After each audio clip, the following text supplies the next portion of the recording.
Hi there. I'm Scott Miller. I'm Riley Miller's dad, and he's asked me to tell a story about a hunting trip that I went on with my father. And I'm Riley Miller. Hello. And? Anyway, as I was saying, with my father and my brother John.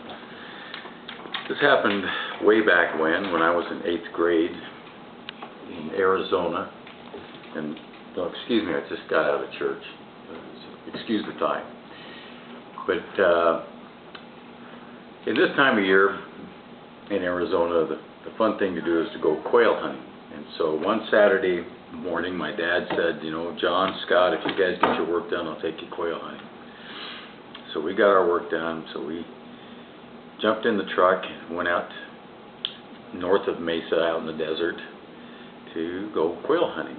On our way out there, we got out in the desert and we're going through these desert roads and up and down these hills, and all of a sudden my dad looked down and the truck was overheating, so we had to stop and find out what the problem was. Well, what the problem was is he'd lost the radiator cap and we couldn't find it. So we just decided that we'd go hunting anyway, and when we got back we'd kind of figure out what we'd do to get back to civilization. So we hunted a little bit and didn't get any birds. I think my brother got 1 or 2. Maybe we had 3 of them. And it was starting to get dark. And so we had to get some water.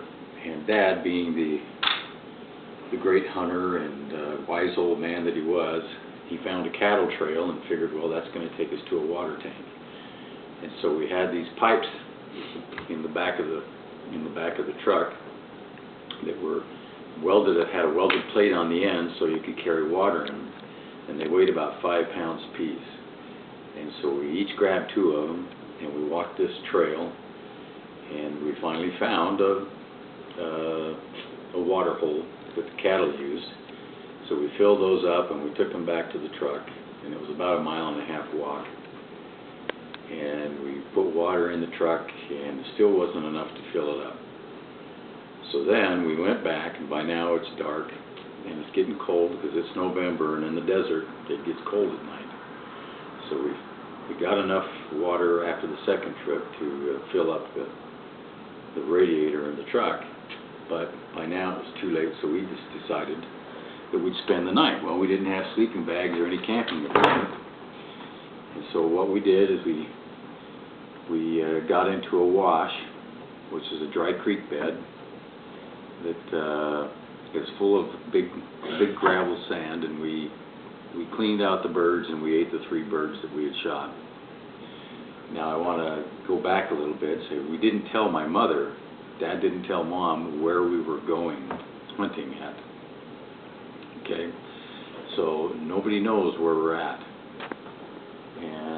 But that night was a cold night. We didn't have coats, we didn't have blankets, we didn't have anything. So we made a big fire out of some ironwood tree branches and some mesquite branches and stuff like that. And we heated up the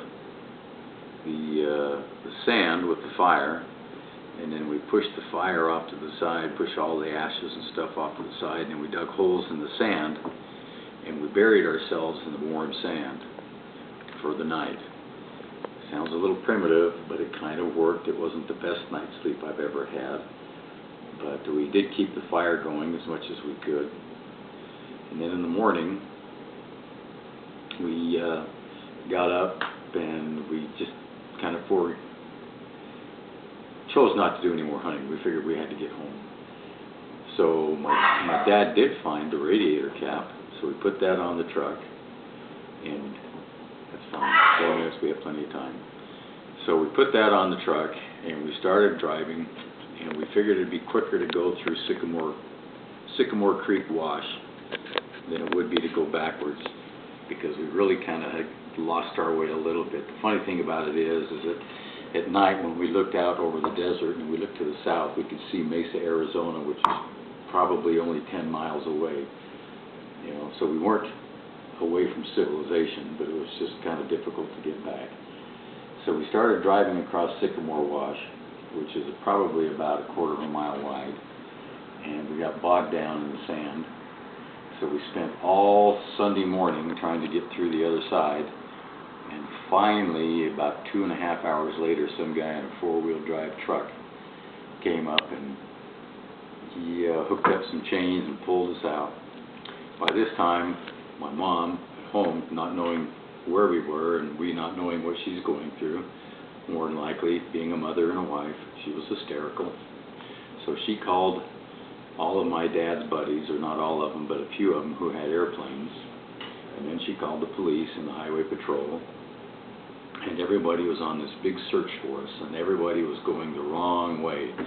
They all went to the east end of east of Phoenix, about 20 miles, where they figured that that's where we probably went hunting at, but we went north.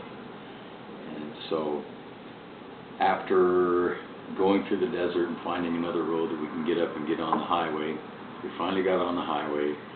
We started heading home, and the highway patrolman pulled us over, and because he had a description of the truck, and so he pulled us over and asked my dad who he was and who I was and my brother, and he says, well, we've been trying all kinds of things. We had Civil Air Patrol out, we had your dad has friends that are out flying around, and everybody was trying to find you out in the desert.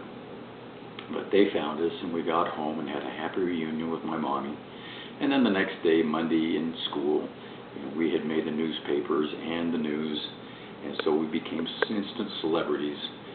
But it was fun, it was different, and so be careful out there when you go hunting. Thanks.